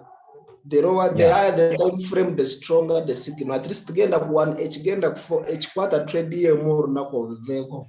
Naye wali mu 15 minutes ogenda kubera manipulated ogenda kola trade zinga 15 trades makumi abiri ze nakola ko trades 88 olunaku olumu. Navanga ngasikyajukira n'alinnya lyange. Ate ekyembi buli lwokola trades ennyingi lwoluzinga sente singa sometimes oyinza ofuna naye kati bw'otunuulira eno structure maybe oyinza ogamba we broke structure biki naye olaba nga this high until we break this low tukyasobola okwambuka ne tujja wano eno waggulu like tukyasobola okukola ki okujja wano eno waggulu kati mune bwemba sigize nga bugambi eno week eno njimanyi nti eno week it is a supply ku smaller time frame ojalaba small candles kati bw'obanga wakatandika omanyi waliwo abamu olw'okubagize naye trading is experience emyaka gy'omala ku chart kijja kukubeerera kizibu okugamba nti byojja olaba next year ogenda gamba oba last year oba nali nkola biki buli mwaka gw'omala mu trading womanya nti last year wali tomanyi omwaka ogw'emabega wali tomanyi oba olowooza omanyi ngo ne wano eno nyinza okugamba nti amanyi kati byemmanyi bingi of course byemmanyi bingi naye the more you're in the chart the more you learn and the more experience n'ogamba kale yensobi oba nali ngikola ntya so just oyagala kumanya ngu trading is through experience nzomanyi na kajanolinga trades zigenda mu 1500 ndina trades zange za mu February na zijanolinga naye nali ngenda ne kuba ne kumutene ngamba nali musiru eyo trade nali sobola taking atya naye by that time I was taking it nga ndi very comfortable nga nsubira kukola sente mu katari. So bobo janolinga trades odema begura bye wali okora by that time oja kuraba the more you stay in the market the chances zobero improving mu katari the more you stay the chances ezokwangula chibara bagamba trading is through experience banga lyo maramu na yate tor maramu nga to taking a trade no sovera moja bamubaloza nti ajabera wa aje trading yet oino okubanga you a participant or you do something in trading. So if we get that, this will be my trading strategy. Kujja waneno wagulu, then I expect a reaction here mweno area, then to dropping to these lows. So of course I don't hold the trade over and over kubanga nkozesa lot size eneneko. I take my partial here eno yandibadde TP1 naye I will take partials here orachinti when I take partials I'm taking out the risk jembadde ntaddeko kubanga you imagine if I use maybe 3 lot size ku gold on just 10 pips mba risking $300. Of course ku ebera less than 1% of my account naye mba risking $300. Kati if I get 500 ze ncha trading anga munakyalo mba manyi nti zino sente zimmalanga omufirika zineno bazikolera mwezi mulamba. So if I get 2 million butufu, then sigenda kubeera wa mululu butazitekinga. At least ne bwenzijako 300 esigadde ne zitambula. That is my idea mu trading, why I take partials. So I could take partials here. Nemanya nti now I'm risk free. Eno when taking a partials ne bwemba sembeza risk eno gundi. Bwenkoma mu gundi ne ban stepping out bwebanga eno trade kubanga my gundi okutaking a partials egamba bweti like bwe mba ndi wa taking a partials eno kandi eyinza droppinga at least nekola bweti nina kulaba nga nfominze structure eyinza okujja nekola bweti kati bwe nteeka ku gundi ku break even oba neŋŋamba kangisembeze waneeno oba anywhere kitegeeza nti eno ekyasobola okukomawo mu eno range then okola lega endala kati nze omanye ekirungi ekyokutwala profit omanyi nze ntandika kutwala profit ku pips 5 pips 5 mba namaze okukola dola zange 10 ntandikirawo okutwalako profit dola 10 dola 3 nze nakibala mbwe mba nsobola kutwala profit dola 3 nenkola trade 10 ezo dola 13 oyinza kumala n'omwaka nga tozisavings ate ineya I can trade 1,000 trades ineya nsobola kukola mu trade 10 mbwe mba nsobola kutwala dola 3 kumala omwaka mba savings dola 13 ate trade obeera wakisirani nnyo obutakuwa 5 pips. And I win on losing trade and winning trades. I win on both of them. Just abantu ndoza over expectation na mululu nakugira nakulowooza nti ogenda kikuba mulundi gumu. Atekereza ngo mubwavu mazemwe banga dene no bobo ina dola 10 trading ofune dola 5 zitwala ogo mu kitundu era ojja kuvaawo ogane okutwala dola 5 encho ulinembo okaba mbuto ina data. What do dola 5 nozo going no koma wenjangwa nawe orabanga you are successful trader okubokola withdraw. Eche chimfambo yanonga ndakaputonto nonga olina dola diviri nayo yagala kwate dola 3 mu trade mu. Gondi abasinga bagamba set and forget. Naye ojja kubeera mu profit ate komewa ato college. Naye when you take those small profits, not generally small, naye at least get some profits. So buli lwotwala profits, you're cutting losses indirectly. So for example, if this trade yebadde zebweti nejja netwambuka then netumala netu breaking out nga bwe mbadde nkyagala something like this, then nenfuna entry yange bulungi, then netu rejectinga tugeze nyingiridde wano eno kandi esobola okukola bweti. Kati if I take my partials here, sisobola kusembeza stop loss to maybe nsobola giteeka ku eno structure because this structure weeri kati buli range sembeza wansi neŋŋamba kanjiteeke wano eno kando eno move ekyasobola okuddayo waggulu like we can come back here netu rejectinga wano kati gwe ogitadde wano oba ogitadde wa nejja neekola ki ekyasobola even to weak up here kati ogijjeeyo nogiteeka maybe to break even nejja neekuweaking out ate neecontinuing in your direction kyokka sometimes nga toteekinze na profits. So kati nze okuteekinga stop loss to break even njagala nnyo okugeza singa tukomawo waggulu netukola maybe something like this then netukkirira wansi bwe tu breakinga this longa tumaze ofunayo up closing candle manya nti bwe tukomawo waggulu kati nsobola takinga this to break even, my stop loss to break even kubanga this is the last point of return. Ate nekirala n'omuntu wa movinga stop loss nga tatute ku magoba abeera ne greed ayina omululu oyagala kutwala kyonna ate toyagala kukirisikinga oliawo just you are sitting on the fence. Abantu bali buli omu alina strategy naye nze ndaba anene strategies bazikola naye ate waliwo strategies zikuleetera okulozinga mu kifo ky'okumuvinga stop loss n'ogiteeka mu pips 5 nga trade teyina weezanyira lwaki sitwala ku magoba stop loss n'ensooka n'engirekeera trade yange n'enjiwa gaapu yakuzanya. Yeah, kubanga bw'oba ofunye 30 pips tugeze then 30 pips eno ne bw'ogireka waneeno nejja nekuba kubanga for example if you have taken maybe 50% togenda losinga kyonna kubanga jjukira abadde riskinze maybe nga 20 pips oba 10 pips oba aba riskinga even 1 pip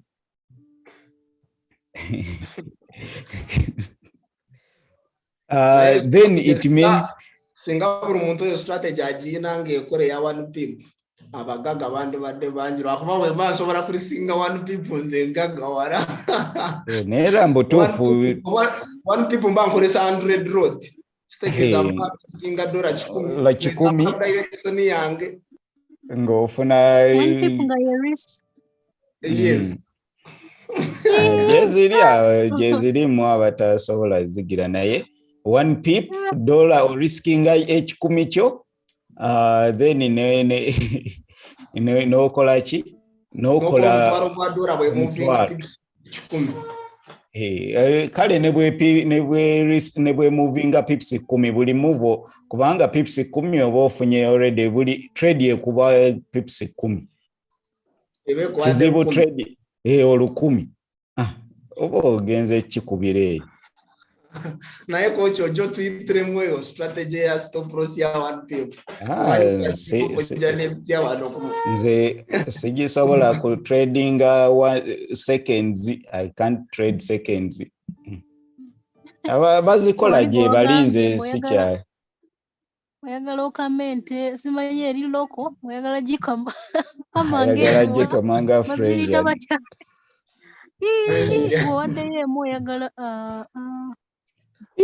ate bwe banga ekola for example bana babetinga nga bagamba okola sente bateekayo 10 nagesese emikisa yagala kukola $5,000,000 no bakuwa emikisa 10 ng'osiba 10 okole $5,000,000 ne bakuwa emikisa 10 ng'osibira bwerere tori amu n'ogumu je bali ate gwe tobalabanga kaba abazikuba nakuba billion owe yagala kubera ngo tambula tasoboka je biri ate kiberamu baberamu abantu abayine emikisa gyabwe omusajja akugamba nze mbadde ntambula mu nnyonyi nenva mu nnyonyi n'endondo $1,000 naye nawo katujja kutandika osasula ennyonyi Uganda Airline otandike kutambulira mu Uganda Airline ng'osubira ku $1,000 osasula mpaka weguwera osasula mpaka waweza omutwalo gwe walironze. Guys, buli omu alina strategy esobola okugira naye nze kyenyinza okugamba gwange nga tukyali baana bato n'alonda ekinusu mu kkubo erimu kati bwe batutuma nga tugenda ku mazzi n'agamba tuyite mu kkubo eri era nnyo okulonda musene kisinziira ku strategy osobola okukikola bw'obanga olina strategy. Nze ndi trader obudde bwemaze mu trading teri 1% z'osobola okukola mu katale kano teri nkikole osibawo mmeka nkikole ompe sente essaawa zino lisikinga 1 olye sente $10 $10 ofune 10 kandabe wanene eri mmeka ene eri 4. Okay, let me go to 30 seconds. Let me kandabe if I can go to seconds. Let me go to 30 seconds oba gundi yange eno tegira gundi yange tenzikiriza kukolera ku 30 seconds analysis nandigenze ku 30 seconds nenkulaga gundi yange tenzikiriza kukolesa 30 seconds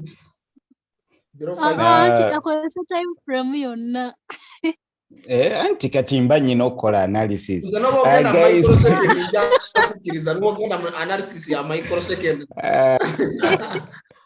Waliwo waneno you can use waliwo waneno kankulage lumu nja kukuleetera mbadde ndabyenga mukulu Yoweri Paulo.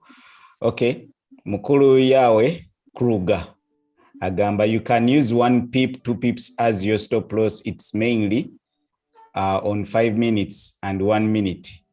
It's very possible. Okay. Now, it is possible. Sagamba mtekisoboka. Naye in 100 trades you will win 1 trade. Kati nze just kyenyinza okugamba maybe ku Euro USD ndoza yetera okubeera zero spreads ebera less than gundi naye even on bogamba jije simanyi yo gundi mpozi nga broker ye agaba naye bonna bagamba zero spreads naye kiga tugitegera oba ne stop loss giteka ku one pip yegendako urakubanera iniyengana pip kati kubanga kati euro USD ndoza yeyinzo kuwa spread eya zero spread kitegeeza nti bwoba okozesa one pip kati oyo gundi ajja kusaba commission mungi broker agaba zero spread gundi ebiseera ebisinga okozesa gundi mungi.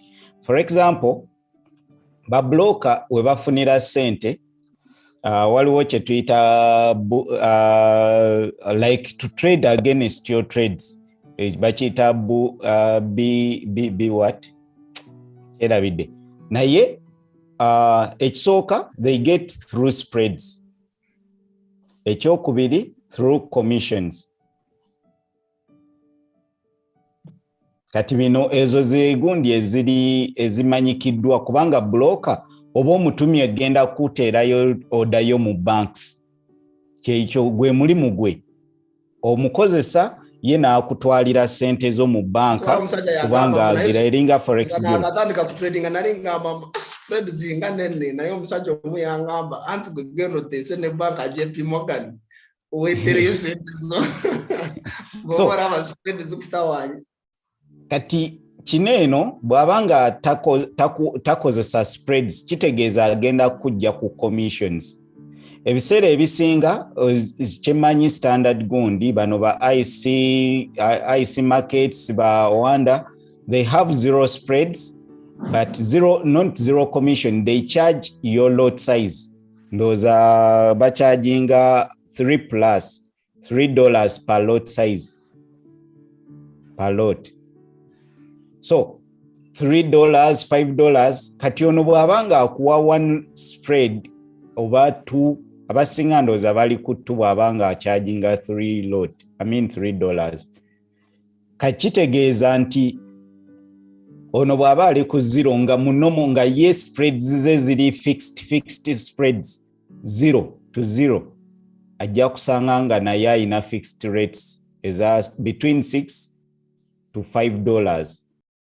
So nzomanyi lwaki nali njagala nnyo traders we akutemera mu spread zo okata kujjako commission naye ate bano abalala bagamba balina zero spread naye ate bogenda nga Asian session nosanga nga spread kweri ate bosanga mu spread nga mweri ne bongera ne bakutema commission. I rather go on someone who is having spread ne mfaro munze sifa mirundi ebiri. Kandabe let me set in bid and ask. Okay. Okay. And those are euro bid and ask spreads. Let me go to spread. Let's go. Njagala kulaba trading buy and sell button. This is trading and pips. Ezo spread simanyi bid manya ask price omuntu naringamba oba ndibitegera oba mbeko atombaja yako kama watasobora kutegera lot size ngate wasoma mathematics biveko bya trading nayenga osobola bitegera wari watasobora kutegera lot size nga trading ngatumaiza kati for example here this is Owanda yemu ku liquidity providers eina gundi eyayo terminal eyayo eina buli kimu even they have the budget ebook like they don't trade against their gundi na yebo laba spreads zili 1.4 ku euro at this time when the Asian session the London session is on. Then when you go to when you go to euro ngenda kugenda ko ku fx.com spreads ze ziri 2 esaawa zineeno spreads ze ziri 2 bogenda ko ku ani omulala euro, USD Pepperstone, I think naye spread zezili once. Let me go for FX. Spread yono ya ina zero spread. This is the zero spread ku FX CM. Zero spread. Pipet ye gund. Chitegeza nti if you put your stop at chitegeza obero ino kubera very over accurate. Toina genda ko mu drawdown yonna olutandika bwotinga etandikira weberanga motoka ngo simbula. Umanyi bwoba osimbula motoka mpozi automatic. Esooka ku balansinga. Kati wano toina ku balansinga bineno byegenzeemu eno 1 eno. Already oba ogize kati. For example, if I'm selling now, I can press this order now until I'm selling. Teina kudda waggulu weno gundi esawa zino. This is 3, this is 2, this is 1.9, this is 1. Eyo ye spread already mba nvudde mu trade bankubye.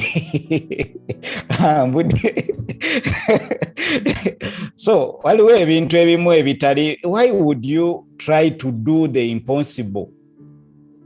I can put here my 10 pips nefuna. Omanyi mu German waliwo ekigambo ekisinga okunsanyusa bakiyita wunderkind. The wonder kid. Boyagala obeere wonder kid okole ebitasoboka. Aliwo mbutuufu. Even mu trading nobo okola 1 to 3 on a trade and you can do it consistently. Bakuno oba ogenda gaggawala mu Uganda bakunoonye bunoonye. Nti oyo ye trader akola 1 to 3 buli trade. Naye lwaki mba njagala okukola 1 to 50 ze sigenda funa 1 to 10 1 to 3 mu week ebeera, that is 15%. Oba ogenda kuyita buli challenge oba otagenda mu challenge. Wali abatandise trading sawa zino ne barabanga katale kali mu volatility. Omanyi guno mwaka gwe twatandikira mu GJ yali ranginga okumara omwaka mulamba nga ekinene nnyo yali tetsobola kutambula pips 15. Kumara omwaka mulamba etambula 8, 40, 50. Kumara omwaka mulamba naye kati omuntu wabasobola kukwata yo trade n'alaba GJ muwadde pips 3. Aroza bwe kibeera waliwo trade watuuka n'afuukira omuzibu n'okufuna pips 10 mu katale ng'olina okutuyana ne bakukuba n'owuliranga. GJ yamala omwaka mulamba nga erenginga the warrior. Nze kyenyinza okugamba nti you can but don't buy into this when you're starting trading. Ogenda kubeera ku mid-sales, ogenda kubeera mu fantasy, kubeera mu bulamu bw'osuubira nti bulibeera bwa mirembe mpaka. You can but yojja kubanga you stress yourself because you want that fantasy. Kola trading ali free, which you can go weyagaliramu. Nze kyenyinza okugamba saagala nze bin stressing, saagala stressinga bulamu bwange nnyo kubeera nga mbunyigiriza, kubanga it means you're taking on the entry eno ya 1 minute candle kuoyingirira kuoteka ku tip kwenyini. Eyo candle bwoyingira boteina, for example this candle teina ku reversing, ina kujanga bwogirabye bweti, teina kola up top week. Bwekola top week tugeze eno n'ogamba nyingirira, bwekola top week olu breaking teina kudda. Kati eneba tekyakukolera. This is not a good trade kubanga eneri over 2 pips 3 pips. Kati eno this is not a good candle for you to enter. This is 2 pips. Kati bwe breaking abwet obeera ne chances of losing a southern trades no kwata yemu naye kirungi bw'ogikwata yinza okusasula losses zonna. Kati psychology eyo beera oba ogenda kubeerawo ku chat buli ssaawa obeereku abantu ekisinga okutawanya mu trading kyetamanyi. We have to protect our psychology. For example kati eno kyoba oyagala 2 pips nekkirira lumu waneeno okimanyi nti omaze okukola 1 to 3 oba ogaggawadde 1 to 3 mba maze okufuna eyo olunaku mba maze with one trade hiyo. Ntekako waneno butesi kuba these are 500, ntekako 10 lot yange waneno ne bankuba nebwe riskinze $3, 10 lot that is 300, nenfuna 6 mbamaze. So it is possible, but tubeere n'ebintu ebiri realistic ebijja okukola ki okulema okuteeka mu stress. Trading is stressing, so the more you stress yourself naddala ng'otandika ajja kunyigiriza nnyo obeere nga omwetamwa, tuleme kubeera mu fantasy. For me, I call that fantasy. Sigama ntosobola, we say we know how you do, go to smaller time frame otunuulire oteekemu order block biki, anything can work, but naye ekikulu waliwo agambye asobola ogikola, naye ekyegambye olina okuba ng'ofunye blocker atagaba spreads nga bw'olaba ono less than 1 pip.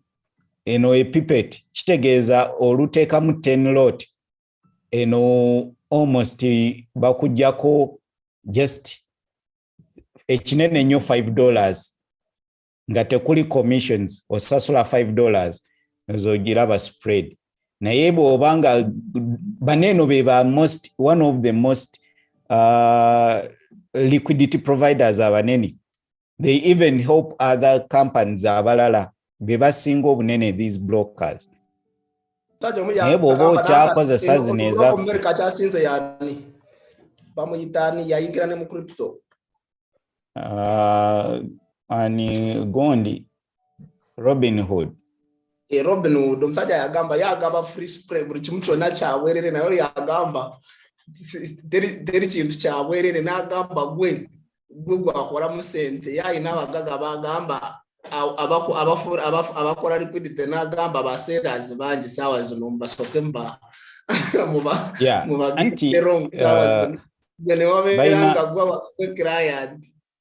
balina we bakiyita bibiki, like they trade against your trades, other like balaba ani agize ne ba trading against you, like mu kapapula waliwo kye twayitanga obudde nga tubututi, like nga waliwo guy nga bw'otwala nga bw'alaba owa VIP anti VIP kuleeta mitwalo like nga 10, oli aleeta emitwalo 10, kati waliwo omusajja yaleeta emitwalo 3 n'asiba ttiimu ze 5. Kati ng'ono guy bw'alaba nga oli oleese sente nyingi n'osiba ttiimu nyingi ng'agamba neero ono bajja mukuba, kati nga kansolinga eri eyo receipt nga agikansolinga naye nga agikuwa gwoba omanyi nti ogirina, like you have that receipt osibye, naye ng'eri mu system bagikansolinze teriiyo bagikansolinze. Kati nga ye kyakola ajja n'alaba omuntu oyo agize gundi ennene n'akansolinga receipt yo, olumala ogikansolinga n'agikuwa, kati gwogenda ne bakuba ye nga sente yazitwala agasatu ng'agatwala, oba okitegeera. Kati abaana bagamba babikola nnyo, naye waliwo yagamba mbu yali emitwalo 10 z'omusajja n'awangula obukadde 10 yadduka.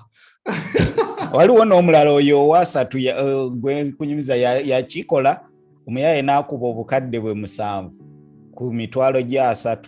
Yali ataddeko ttiimu eziri eyo simanya Makabitera VV ani nga ziriko odi nene, agamba ono bajja mukuba.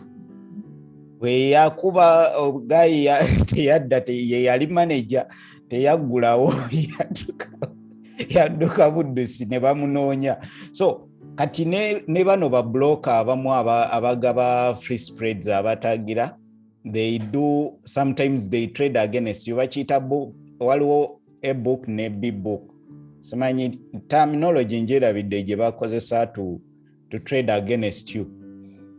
So baneeno be batagira batwala direct your orders aba ebook, like they take your trades zo si be bazi executing, I mean si be bazikolako, bazitwala mu bank bo eringa terminal gyoyisaamu buyisa. So bo tebalina kye bakola kyovula abakozesa spreads ne commission oyisaamu buyisa naye bano yakuteekayo ya trading against you trades zo nga waliwo gundi abamu bennalabye waneeno sente z'abakozi ez'NSSF mu kifo kyo zitwalayo bazitema ku bakozi mu kifo kyo zitwalayo tebazitwalayo bazikola ki bazisigaza then ne baziteeka mu investment ez'enjawulo ne bamala okukola amagoba then ne balyoka bazitwalayo kati business zonna ze baali bataddemu sente zaagwa then ne bafiirwa kyokka nga abakozi baba banja NSSF kati ne wano bwe kiri nti bakubu trading against you mpa just examples bwezityo businesses zizikola oteekayo trade n'oyingira buy olabawo oyingidde buy ne bagamba ba retailer abasinga bali mu buy abasinga batakinze trades bweziti ne basooka ne basellinga akatale ne bagira stop losses. So ebyo byonna gyebiri naye for me nze saagala kukola bya superman nga ndi muntu kubanga obwongo bwange butono sibugazi nga bw'abalala. Okay, so this is what I want to see. Nga bwe tugambye I can be ngenda ku smaller time frame now. Tubulayo eddakiika, this hour it has just started. Njagala ndabe rejection kweno area. I want to see rejection mweno area after taking out this Asian low. Bobogambo trading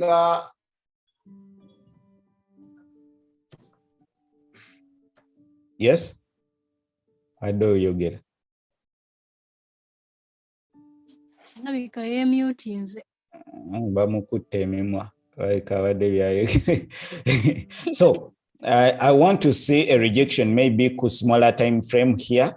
Yeah, you can go here abadabuza mukuluniko to smaller time frame, something like this rejection kati olaba eno 5-minute candle ekuwabo obo oyagala kuyingirira waneeno obo oyagala olabe this 5-minute nge closinze eraga rejection mweno area, then you can go into this eno obo oyagala kubeera superman. For me, I want a confirmation mweyo scenario. So you could say nti bwe tu closing bwe tuti above this area after this kitegeeza tons of rejections. Kati oyagala olabe nga tu breaking this high to retest the other area. That is how you could use a smaller time frame. Tutuuse ku higher time frame obwedda gye tumarkinze kati mba njagala this 1 hour rejecting through the 5-minute then tweyongereyo. Oba nandyagadde tusooke to breaking a structure nga bwe twagambye. For example, tujje to breaking it back this is our swing gye tuyina eno ye swing. The trading njagala nkole wa muntu wa bulijjo gwasobola naye okulaba n'agaana nange ekinene mbadde nkitegedde something like this. Trading 1 minute nange 1 minute nsobola trading nayo gikola mu sente kyekibuuzo gikolamu gwatamanyi kugira sewa gwatamanyi gigira trading atende message kuteka mu 1 minute so nayo gikola mu sente. This is why I don't take a trade before at least I say confirmation. Nenteka mbute segundi buy over sell. No. Njagala tukomewo to breaking this high. Then tukolechi tweyongereyo waggulu something like this. Then tukomewo mu area nebe breaking the structure. Then I can take my entry ku level eno tubeera tulina change of structure. That is how you could do that on the smaller time frame. Bobo yagala kufuna zi snipe entry or the Twitter Instagram boom. Whatever through your experience, you can do that. No can 1 minute long crash. Naye katinze omutwe gwange namanya guru munafu. Bino byogenda wanso okunonya byenta sobola nalaba sisobola nze nsigara nga ntunula ku 1h. Bwe tampa nemanya amagezi gange gakoma mu abagezi mugende 15 naye sigamba mutekikola naye katinze nga ku mutwe gwange sigenda 15 nagenda yeche najayo nakirabo naye kati mba nkolera 1H4H bwe bigana onze ne nebaka Asian law tumazo zitekinga Asian laws tumazo zitekinga out kati tekyali gundi ekisigadde ntunuulira where could we reverse. Asian laws tezikyali area of interest. They are no longer my area of interest here. Kati ekisigadde kunoonya wa katale we kayinza rejectingira on this order block oba mweno order block here oba waneno waliwo. This is how you could go. You go to the smaller time frame looking for the same thing as the higher time frame. Ye last trade down closing candle waliwo imbalance, so no chance nyingi oba nene ey'okujja mweno area wano bw'oba oyagala kukozesa smaller time frame. So komanye by'oyagala ku higher time frame, then nsuubira price okujja waneeno something like this, then tulyoke tu rejecting. Kati awo oli wadde mboteekamu one pip stop oba so bwebanga abagikuwadde. So ekyo kyenyinza okutunuulira nti mweno order block kuba eno order block wansi eyinza okuba probable kubanga ena imbalance naye ne bwoyingirira kati ekitegeeza stops zo zirina kubeera wansi weno liquid gundi. Kyewalira ku lwa time frame katolabe ezo kando mu red zinengeze jinyono n'obwongo njagala ndabe kando emu ku 1H combininga bino byokka bwe mbeera mu red afazale mbeera mu gumu naye bw'olaba blue red obwongo bwo bunafu obwongo bwo bunafu tobugatta na bw'abalala.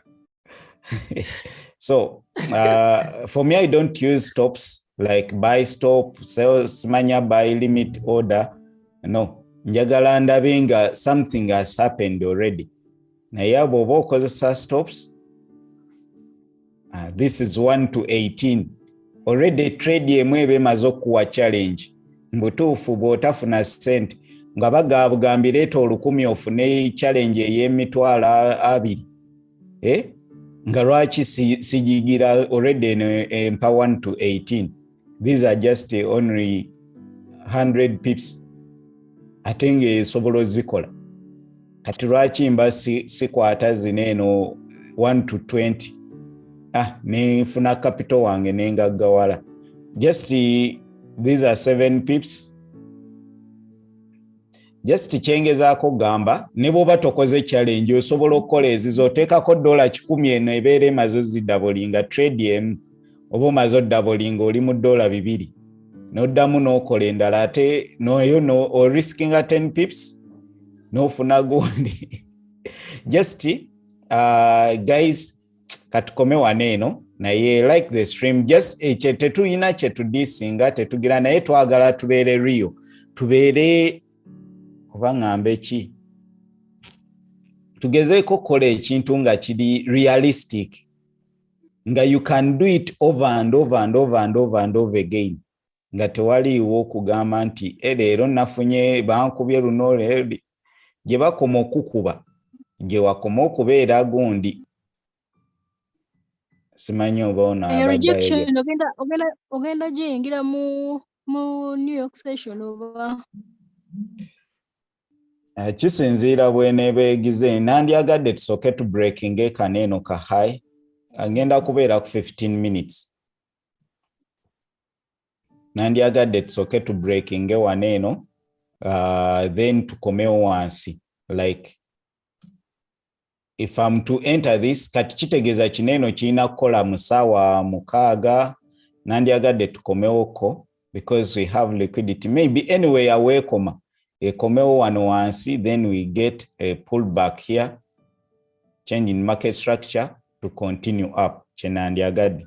However singa tujja ne turejectinga lumu ne tutandika okukomawo nga tugize bwe tuti ne sifuna entry then ne tugezaako okurejectingira waneeno the vice versa oba ne twambuka lumu ne tukomawo anything naye nga kyenjagala nandyagadde tusooke tukomewo at least oba mweno order block tufune week waneeno then tukomewo ko wansi to get an entry nga bw'olaba kineno bwe kyakoze tugize ne tukkirira ne tukomawo ne tukkirira almost breaking structure bwe tukomyewo mu eno area you could have your entry here to retest this liquidity.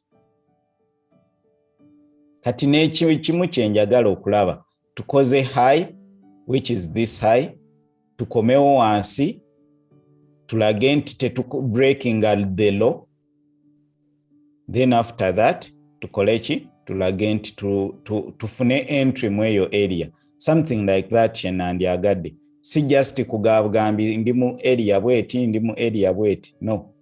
So ebyo byonna as said we are rejecting on this order block on the 15 minutes. So singa tufuna confirmation, maybe I could start entering on the 15 minutes. Singa tandiko breaking at the high of this 15 minutes. Singa tulaga rejection. Singa tandiko kufuna new highs. Banaye tugenda kubanga tukoma waneeno. Tujja kwatagana inshallah mukama bw'anaaba tukkiriza enkya. Tubeere nga tulaba ki kye tweyigiiza waneeno tuliwo kuyiga. Nera bwe njagala nnyo omuntu ajja Mr. Ani, you can inbox me. Twagala ffenna tuyigire wamu. Paul Kruger. Paul Kruger. Kruger erinnya eryo nnyina we ndimanyi. Motoka. Yawe. Me, I mainly trade volatility indexes. But okay. Oli ku volatility indices. VIX is gone. So, in fact, jangu ngenda gira genda ku Telegram, you inbox me. Njagala kufuna kubanga bangi. Join our Telegram. In fact, so many people want to know, they are looking for people who trade these volatility indices. Bajita volatility. There's a boom crash zan. I'm a fundamental trader. Ngezako combining a fundamental volatility zanemo gira. Okay, guys, tugenda kuba tukoma wano. Tugenda kuba tukoma waneno for today. Let us meet. Sirabaya inayo chibuzo, sirabaya inayo chatesa. Let us meet maybe tomorrow, maybe another day, maybe inshallah mukama chonna chanaba tuwadde. See you. 1 minute. Yabachi? 1 minute. 1 minute.